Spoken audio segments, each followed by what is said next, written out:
আজকে এখানে যারা আমরা বসে আছি, আমরা কারা আমাদেরকে চিনতে হবে। আমরা বাংলাদেশের দ্বিতীয় বৃহত্তম রাজনৈতিক দল, অথবা দুইটি বড় দলের একটি দল, অথবা বাংলাদেশের বর্তমানে সবচেয়ে বড় দল। এর কোনোটি আমাদের মৌলিক পরিচয় নয়। বাংলাদেশে যদি একজন মানুষ থাকে যারা আল্লাহর প্রভুত্বকে স্বীকার করে নেবে, তিনিই সফল কাম মানুষ। আমরা সেই মহান আদর্শে বিশ্বাস করি, যে আদর্শ সর্বোত্তম আদর্শ। ঠিক কিনা? না, ঠিক নয়। আমাদের আকীদাকে সহি করতে হবে। সেই আকীদা হচ্ছে এই, আমরা যে আদর্শে বিশ্বাস করি সেটি একমাত্র সহি আদর্শ। সর্বোত্তম আর একমাত্র পার্থক্য আছে কি নাই? আছে। আমরা যে আদর্শে বিশ্বাস করি, হযরত আদম আলাইহিস সালাম থেকে শুরু করে 1 লক্ষ কিংবা 2 লক্ষ আম্বিয়া কেরাম এবং তার মাঝে সর্বশ্রেষ্ঠ সর্বশেষ যে আমাদের নবী, তার আদর্শ, এই সকল মহান ব্যক্তিদের একটি মাত্র আদর্শ, সেটি ইসলাম, আর সেটি আমাদের আদর্শ। আমরা যে পৃথিবীর সবচেয়ে সভ্য সমাজের অধিকারী, উত্তরাধিকার। আমাদের বংশের নাম চৌধুরী নয়, আমাদের বংশের নাম সৈয়দ নয়, আমাদের বংশের নাম হচ্ছে নবীর বংশ, শ্রেষ্ঠতম বংশ। আজকে আমরা যারা বসে আছি তারা হচ্ছেন তারা পৃথিবীর শ্রেষ্ঠতম জাতি, যারা সেই জাতির একটি অংশ। আল্লাহ রাব্বুল আলামিন কোরআনে বলেছেন না, ওয়ামান আহসানু কাওলাম মিম্মান দা ইলাল্লাহ। তার কথার চেয়ে আর কার কথা উত্তম হতে পারে যে মানুষকে আল্লাহর দিকে আহ্বান জানায়?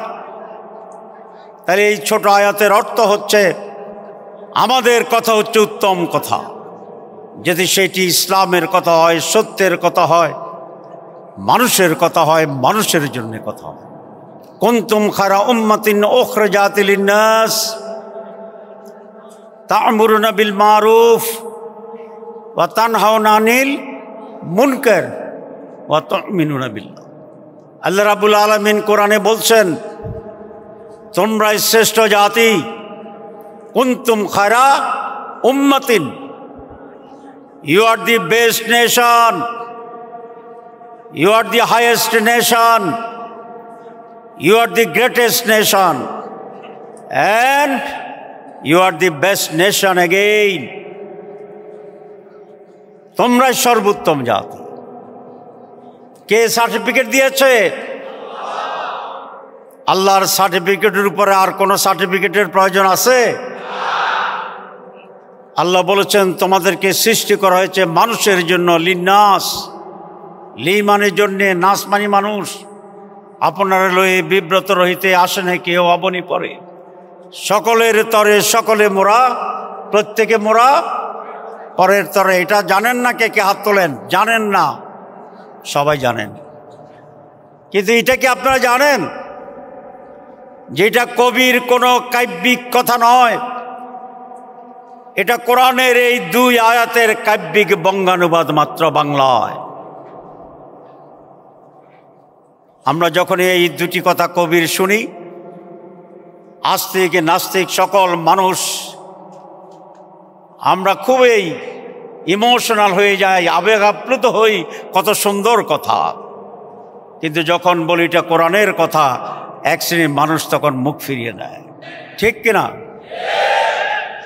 কমিউনিস্টরা যখন বলে কেউ খাবে কেউ খাবে না, তা হবে না, তা হবে না, এটা কি চমৎকার স্লোগান না চমৎকার নহে? চমৎকার স্লোগান। এইটি কমিউনিস্টদের কোন আবিষ্কার নয়। রাসূল আকরাম সাল্লাল্লাহু আলাইহি ওয়াসাল্লামের সহিহ হাদিসে বাংলায় তারা এটাকে স্লোগান করেছে। রাসূল আকরাম সাল্লাল্লাহু আলাইহি ওয়াসাল্লাম বলেছেন, তুমি খাবে, তোমার প্রতিবেশী খাবে না, তাহলে তুমি আমার সঠিক উম্মত নয়। বলছে না, বলে না হাদিস? আমরা সেটাকে জানছি না। যাই হোক, আমি সেই দিকে যেতে চাই না। আল্লাহ রাব্বুল আলামিন আমাকে বলেছে আমি উত্তম সৃষ্টি। আজকে এখানে যারা বসে আছেন এরা সকলেই সেই উত্তম সৃষ্টির একটি অংশ। কার কথার চেয়ে উত্তম সেটা বলেছিলাম না? আমি তখন বলতাম ইসলামী ছাত্র শিবিরের ক্লাস 8-এর একজন ছাত্র যখন সে মানুষকে আল্লাহর দিকে আহ্বান জানায় তখন সে এলাকার ডিসিএসপির চেয়ে তার মর্যাদা অনেক বেশি, ঠিক কিনা? সৈয়দ আবুল আলা মওদুদী রহমতুল্লাহ আলাইহি বলেছিলেন একটি তাকওয়াবান, একজন সঠিক মুমিন, পিয়ন, চাপরাশি, দারোয়ান ওই রাষ্ট্রের রাষ্ট্রপ্রধানের চেয়ে উত্তম যিনি তাকওয়াবান নহেন। তাহলে আজকে আমরা এখানে যারা বসে আছি আমাদের তাকওয়া আছে কি নাই? আপনারা আল্লাহকে ভয় পান? আল্লাহকে ভালোবাসেন? আল্লাহর রেজাবন্দি হাসিলের জন্য কাজ করেন? পরকালে বিশ্বাস করেন? জান্নাতে বিশ্বাস করেন? জাহান্নামে বিশ্বাস করেন? যদি তাই হয় তাহলে আমরা তাকওয়াবান। আল্লাহ বলেছেন ইন্না আক্রামাকুম ইনদাল্লাহি আতকাকুম, যাদের তাকওয়া আছে আল্লাহর কাছে তারা সম্মানী, ঠিক কিনা? তাহলে আমরা কার কাছে সম্মানী? কার কাছে? আল্লাহ যাকে সম্মান করে তার দুনিয়ার আর কোনো কিছু পরোয়া করার প্রয়োজন হয় না। তাহলে আজকে আমরা এখানে যারা বসে আছি আমাদের পরিচয় একটি বৃহৎ দলের কর্মী নহে, তার চেয়ে অনেক অনেক অনেক অনেক উপরে। কারণ আমরা আল্লাহর গোলাম।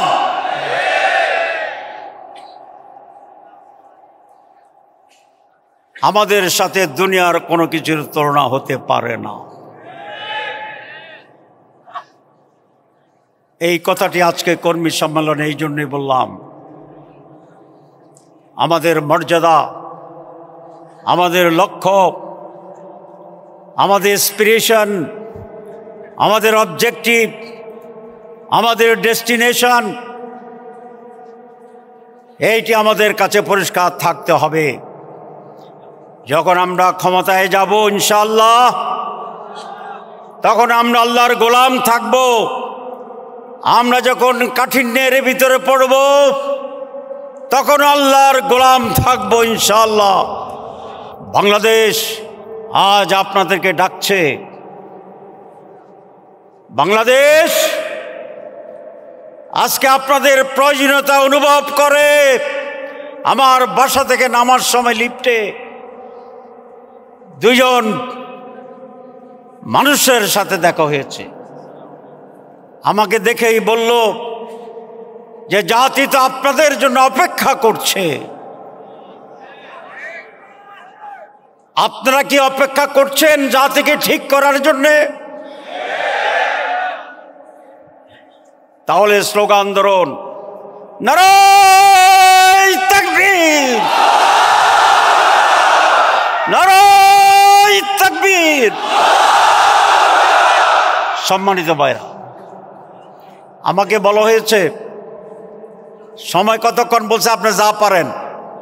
আমি ইনশাল্লাহ রাত কমপক্ষে 10টা পর্যন্ত পারব। মাথার ভিতরে এত পয়েন্ট আসতেছে আপনাদেরকে বলার জন্যে, কিন্তু আমার এটা পারা কি ঠিক হবে না ঠিক হবে না? ইনশাল্লাহ I will make it short. আমি মৌলিক দু একটি কথা বলে শেষ করবো, কারণ আপনারা সব জানেন, আপনারা তো আমরাই, আপনারা আমরাই। আমি খুব নিবেদন করতে চাই, স্বাভাবিক জ্ঞানে 5ই আগস্টের আগে আমরা যারা জামাতের এখন অত্যন্ত ক্ষুদ্র মানুষ হিসাবে দায়িত্ব পালন করছি, আপনাদেরকে এই কথা বলতে আমাদের মোটেই লজ্জা হয় না, আমার লজ্জা হবে না যে আমরা 5ই আগস্টের আগে এই জামাত ইসলামীর পজিশন বাংলাদেশে এরকম হবে এটা আমরা ভাবতে পারি নাই। আমরা যা চেয়েছিলাম আল্লাহ তার চেয়ে অনেক বেশি দিচ্ছে। আমরা একটা লক্ষণ দেখি।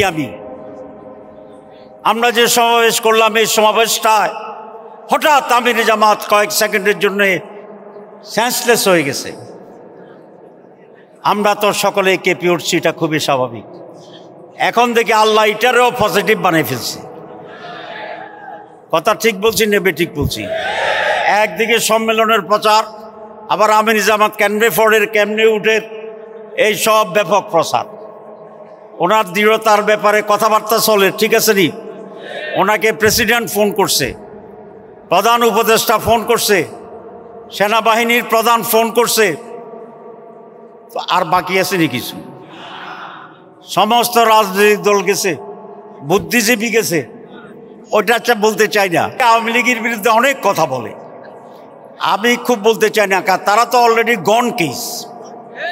গন কেস বুঝেন ইংরেজি কইছি তো? যারা অলরেডি চলে গেছে এদেরকে টাইনে আইনা কথা বলা এটা কোনো পোষাবে না।